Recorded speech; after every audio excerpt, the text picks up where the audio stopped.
Hi guys, welcome to revision time. आज है 2 मई 2025। चलिए आज के करंट अफेयर्स हम स्टार्ट करते हैं। अगर आप सभी को ये वीडियो हेल्पफुल लगे तो इसे लाइक ज़रूर कर दीजिएगा और इस तरीके की कम टाइम की करंट अफेयर्स की वीडियो के लिए चैनल को भी ज़रूर सब्सक्राइब कर लीजिए। आप अपने बहुत कम समय में यहाँ अपने करंट अफेयर्स कंप्लीट कर सकते हैं। तो चलिए हम स्टार्ट करते हैं आज के सारे करंट अफेयर्स के क्वेश्चन, मगर उससे पहले जान लेते हैं 1 मई को पूछे गए क्वेश्चन का सही आंसर क्या है। सिमलीपाल वन्यजीव अभयारण्य किस राज्य में स्थित है? Option A Orissa, option B Chhattisgarh, option C Bihar, option D Paschim Bangal. इसका सही आंसर है ऑप्शन ए उड़ीसा। सिमलीपाल वन्यजीव अभयारण्य उड़ीसा राज्य में स्थित है। चलिए अब आज के सारे करंट अफेयर्स के क्वेश्चन हम स्टार्ट करते हैं। क्वेश्चन नंबर 1, अप्रैल 2025 में किसको सिनेमा में उनके योगदान के लिए फ्रांसीसी सम्मान Officier dans and Ordre des Arts et des Lettres से सम्मानित किया गया? इसका आंसर है पायल कपाड़िया को। पायल कपाड़िया को सिनेमा में उनके योगदान के लिए फ्रांसीसी सम्मान दिया गया। ये फ्रांसीसी सम्मान है Officier dans and Ordre des Arts et des Lettres. उनकी पहली feature film All We Imagine as Light, जो इंडो फ्रेंच सह निर्माण थी, ने कांस में ग्रैंड प्रिक्स जीता। फिल्म निर्देशक पायल कपाड़िया को मुंबई में फ्रांस के महावाणिज्य दूत जीन मार्क सेरे चार्लेट ने सम्मानित किया। नेक्स्ट क्वेश्चन, हाल ही में 47वें मॉस्को अंतर्राष्ट्रीय फिल्म फेस्टिवल में मेघालय फिल्म निर्माता प्रदीप कुरबा ने कौन सा पुरस्कार जीता? इसका आंसर है बेस्ट डायरेक्टर और बेस्ट फिल्म। प्रदीप कुरबा ने मॉस्को फिल्म फेस्टिवल में बेस्ट डायरेक्टर और बेस्ट फिल्म अवार्ड जीता। प्रदीप कुरबा मेघालय के फिल्म निर्माता हैं। इनके फिल्म है हा लिंखा बेनग। बेस्ट फिल्म और बेस्ट डायरेक्टर का अवार्ड इन्हें दिया गया। पुरस्कार प्रदानकर्ता थी NETPAC, जिसका पूरा नाम है Network for the Promotion of Asian Cinema. Next question, हाल ही में कार्यस्थल पर सुरक्षा और स्वास्थ्य के लिए विश्व दिवस कब मनाया गया? इसका आंसर है 28 अप्रैल को। इस दिन को मृत और घायल श्रमिकों के लिए अंतर्राष्ट्रीय स्मरणोत्सव दिवस या अंतर्राष्ट्रीय श्रमिक स्मृति दिवस के रूप में भी जाना जाता है। यह दिन अंतर्राष्ट्रीय श्रम संगठन संयुक्त राष्ट्र की एक एजेंसी के द्वारा मान्यता प्राप्त है। इस वर्ष की थीम है revolutionising health and safety, the role of AI and digitalisation in the workplace. स्वास्थ्य और सुरक्षा में क्रांति, कार्यस्थल पर AI और डिजिटलीकरण की भूमिका। इसकी शुरुआत 2003 में अंतर्राष्ट्रीय श्रम संगठन के द्वारा की गई थी। नेक्स्ट क्वेश्चन, अप्रैल 2025 में भारतीय वायुसेना ने राफेल और SU-30 के साथ किस अभ्यास का आयोजन किया? इसका आंसर है अभ्यास आक्रमण का। भारतीय वायुसेना ने अभ्यास आक्रमण का आयोजन किया। भारतीय वायुसेना पूरे मध्य क्षेत्र में राफेल और सुखोई 30 के साथ एक्सरसाइज आक्रमण कर रही है, जिसमें ज़मीनी हमले और इलेक्ट्रॉनिक युद्ध अभ्यास पर ध्यान केंद्रित किया जा रहा है।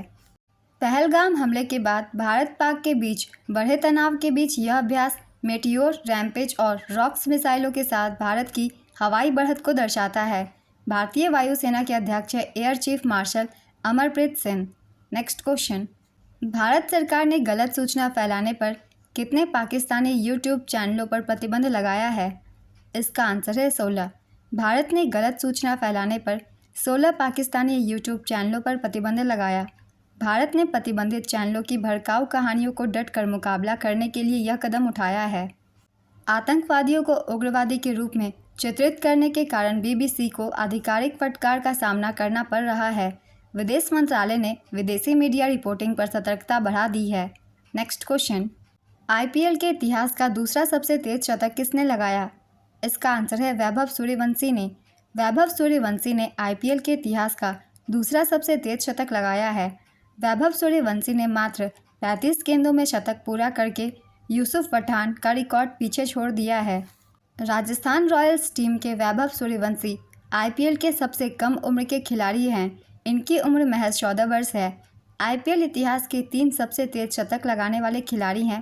पहले स्थान पे क्रिस गेल, इन्होंने 30 गेंदों में शतक लगाई थी 2013 में।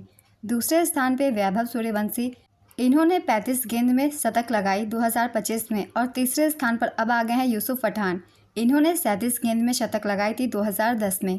नेक्स्ट क्वेश्चन, भारत ने फ्रांस के साथ कितने राफेल MZ के सौदे को 63,000 करोड़ रुपए में अंतिम रूप दिया?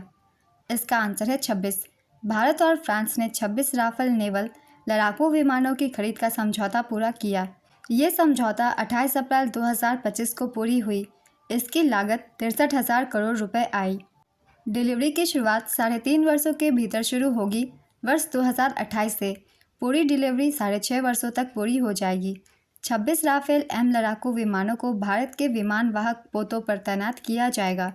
फ्रेंच कंपनी डसॉल्ट एविएशन द्वारा बनाया गया राफेल जेट 4.5 जनरेशन का लड़ाकू विमान है। नेक्स्ट क्वेश्चन, द्वितीय एशियाई योगासन खेल चैंपियनशिप 2025 में भारत ने कितने पदक जीते? इसका आंसर है 87 पदक। भारत ने दूसरी एशियाई योगासन खेल चैंपियनशिप 2025 में 87 पदक जीते। इसमें से 83 गोल्ड, 3 सिल्वर और 1 ब्रोंज थे। भारत पदक तालिका में शीर्ष पर रहा। उसके बाद जापान और मंगोलिया थे। इस प्रतियोगिता का आयोजन केडी जाधव एरिना, इंदिरा गांधी खेल परिसर, नई दिल्ली में किया गया था 25 से 27 अप्रैल 2025 तक। पहली एशियाई योगासन खेल चैंपियनशिप 2022 में बैंकॉक, थाईलैंड में आयोजित की गई थी। नेक्स्ट क्वेश्चन, 17वीं TCS वर्ल्ड 10K बेंगलुरु 2025 दौर के अंतर्राष्ट्रीय एलिट पुरुष स्पर्धा में किसने जीत हासिल की? इसका आंसर है जोशुआ चेप्टेगी। ये युगांडा के हैं। 17वीं TCS वर्ल्ड 10K बेंगलुरु 2025 दौर की शुरुआत 27 अप्रैल 2025 को हुई। इसका आयोजन कर्नाटक के बेंगलुरु में किया गया। इसमें 2 श्रेणियां थी, अंतर्राष्ट्रीय एलिट और भारतीय एलिट वर्ग। अंतर्राष्ट्रीय एलिट वर्ग के विजेता थे पुरुष में जोशुआ चेप्टेगी, ये युगांडा से थे। महिला विजेता सारा चेलगंट, ये भी युगांडा से थी। दूसरा है राष्ट्रीय एलिट वर्ग के विजेता। पुरुष विजेता थे अभिषेक पाल, महिला विजेता संजीवनी जाधव। नेक्स्ट क्वेश्चन, भारत के किस राज्य में अफ्रीकी स्वाइन फीवर का प्रकोप देखा गया है? इसका आंसर है मिजोरम में। मिजोरम राज्य में अफ्रीकी स्वाइन फीवर के प्रकोप के कारण 30,050 से अधिक सूअरों की मौत हो गई है। 2021 से मिजोरम में अफ्रीकी स्वाइन फीवर का रुक रुक कर प्रकोप हो रहा है, जिसके कारण राज्य को कुल 896.69 करोड़ रुपए का नुकसान हो चुका है। नेक्स्ट क्वेश्चन, भारत ने किस देश को ब्रह्मोस सुपरसोनिक क्रूज मिसाइल का दूसरा बैच भेजा है? इसका आंसर है फिलीपींस को। भारत ने फिलीपींस को ब्रह्मोस सुपरसोनिक क्रूज मिसाइलों का दूसरा बैच भेजा है। फिलीपींस ब्रह्मोस मिसाइल के आयात के लिए भारत के साथ समझौता करने वाला पहला देश है। भारत और फिलीपींस के बीच 2022 में 375 मिलियन अमेरिकी डॉलर का समझौता हुआ था। ब्रह्मोस मिसाइल को भारत और रूस ने मिलकर विकसित किया है। इस मिसाइल का नाम भारत की ब्रह्मपुत्र नदी और रूस की मोस्कवा नदी के नामों को मिलाकर रखा गया है। Next question, Kuno national park में चीता निर्वा ने अप्रैल 2025 में 5 शावकों को जन्म दिया। इस नए जन्म के साथ कूनो में चीतों और शावकों की कुल संख्या कितनी हो गई है? इसका आंसर है 29। मध्य प्रदेश के कूनो नेशनल पार्क में चीता निर्वा ने 5 शावकों को जन्म दिया है। इस नए जन्म के साथ कूनो में चीतों और शावकों की कुल संख्या बढ़कर 29 हो गई है। देश भर में चीते और शावकों की संख्या अब 31 हो गई है, क्योंकि 2 चीते हाल ही में गांधी सागर वन्यजीव अभयारण्य में छोड़े गए हैं। सितंबर 2022 में नामीबिया से 8 चीते और फरवरी 2023 में दक्षिण अफ्रीका से 12 चीते लाए गए थे। प्रोजेक्ट चीता की शुरुआत सितंबर 2022 में हुई थी। 1952 में भारत में चीते को विलुप्त घोषित कर दिया गया था। नेक्स्ट क्वेश्चन, अप्रैल 2025 में किसको फिजी के सर्वोच्च सम्मान companion of the order of Fiji से सम्मानित किया गया? इसका आंसर है मधुसूदन साई। मधुसूदन साई को फिजी के सर्वोच्च सम्मान से सम्मानित किया गया। मधुसूदन साई की मानवता की सेवा के प्रति समर्पण को फिजी ने स्वीकार किया है। उन्हें देश के सर्वोच्च सम्मान companion of the order of Fiji से सम्मानित किया गया। उनके प्रमुख पहलों विशेषतः श्री सत्य साई संजीवनी चिल्ड्रन हॉस्पिटल की स्थापना ने फिजी में स्वास्थ्य सेवा और सामाजिक कल्याण को बहुत प्रभावित किया है। फिजी की राजधानी है सुवा। राष्ट्रपति का नाम है नैकामा लाला बलाबू। मुद्रा है यहाँ की Fijian dollar. Next question, Akashvani ने इंडिया ऑडियो समिट और अवार्ड्स 2025 में कुल कितने पुरस्कार जीते? इसका आंसर है 6। आकाशवाणी ने इंडिया ऑडियो समिट और अवार्ड्स 2025 में 6 पुरस्कार जीते। इसका आयोजन मुंबई में किया गया था। संस्करण था 3रा। इसका आयोजन 25 अप्रैल 2025 को किया गया। पूर्व केंद्रीय मंत्री स्मृति ईरानी का कार्यक्रम नई सोच नई कहानी स्मृति ईरानी के साथ रेडियो की यात्रा को रेडियो पर साल की सर्वश्रेष्ठ श्रृंखला का खिताब दिया गया। आज के सारे करंट अफेयर्स के क्वेश्चंस कंप्लीट होते हैं। चलिए अब आज का क्वेश्चन देखते हैं क्या है। आईपीएल के इतिहास का सबसे तेज शतक लगाने का रिकॉर्ड किनके नाम है? Option A Virat Kohli, option B Yusuf Pathan, option C Vaibhav Suryavanshi, option D Chris Gayle.